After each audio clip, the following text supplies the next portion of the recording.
Sir copper ही आज का topper है। लगातार एक्शन यहाँ पर आपको देखने को मिल रहा है। सबसे पहले खबर बता देता हूँ जिसके चलते अगर आप देखें तो कॉपर में आपको जबरदस्त तेजी देखने को मिल रही है। हालांकि एक फैक्टर नहीं है कॉपर की तेजी का, जो रीसेंट वाला है। सबसे पहले मैं बता देता हूँ कि इंडोनेशिया की एक फ्रीपोर्ट खदान है जहां पर एक एक्सीडेंट हुआ है और एक्सीडेंट के बाद से तकरीबन 5 खदान के कर्मचारी ये लापता हो गए। तो ऑपरेशन अगर आप देखें तो अस्थायी रूप से बंद कर दिए गए और ये अब दुनिया की दूसरी सबसे बड़ी कॉपर खदानों में से एक आती है। तो इम्पैक्ट ग्लोबली माना जा रहा है। इसके अलावा अगर आप देखें तो इसी हफ्ते के दौरान पेरू की एक खदान थी, वहां पर भी पॉलिटिकल अनरेस्ट की वजह से कामकाज बंद कर दिया गया। तो दुनिया की जो बड़ी खदान है, यहां पर अगर ऑपरेशन ठप हो जाते हैं तो ग्लोबल सप्लाई को लेकर चिंता होती है और इसी का इंपैक्ट अगर आप देखें तो कॉपर की प्राइसेस में आपको देखने को मिल रहा है। लेकिन कॉपर एक सस्टेनेबल तेजी में, सिर्फ ये इंसिडेंट के चलते स्टॉक में तेजी नहीं आ रही है या कॉपर में तेजी नहीं आ रही है। आप कॉपर में देखें तो इसी हफ्ते में 6% की तेजी देखने को मिली है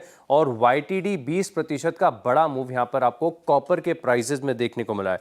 अब हिंदुस्तान कॉपर ये स्टॉक खास फोकस में रहेगा। कारण यह है कि एक साल की ऊंचाई पर यह स्टॉक चल रहा है, बढ़िया रिटर्न्स दिए हैं, बढ़िया मोमेंटम में चल रहा है।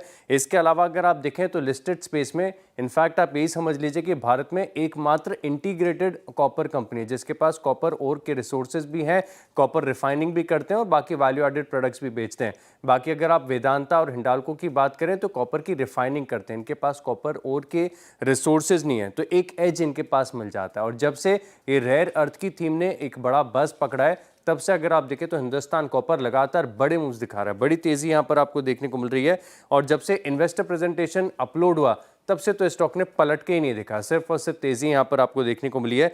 अब आप देखें तो ये बता रहे हैं कि अपनी इन्वेस्टर प्रेजेंटेशन में अगले 5 साल में 2000 करोड़ का केपेक्स इन्होंने प्लान कर रखा है और अपनी जो क्षमता है इसे तकरीबन अगले 5 साल में 3 गुना बढ़ाने वाले हैं। तो अपने आप में बड़ा सिग्निफिकेंट हो जाता है। और इन्होंने अपने इन्वेस्टर प्रेजेंटेशन में ये भी बताया कि जिस प्रकार से AI बढ़ रहा है, रिन्यूएबल एनर्जी पर फोकस दुनिया भर का बढ़ रहा है, इससे सीधे तौर पर देखें तो कॉपर की डिमांड बढ़ेगी और जितनी कॉपर की डिमांड बढ़ेगी उतना फायदा आपको हिंदुस्तान कॉपर में नजर आएगा। और इसी के चलते अगर आप देखें तो आज भी स्टॉक ऊपर है तकरीबन 5% के गेंस के साथ।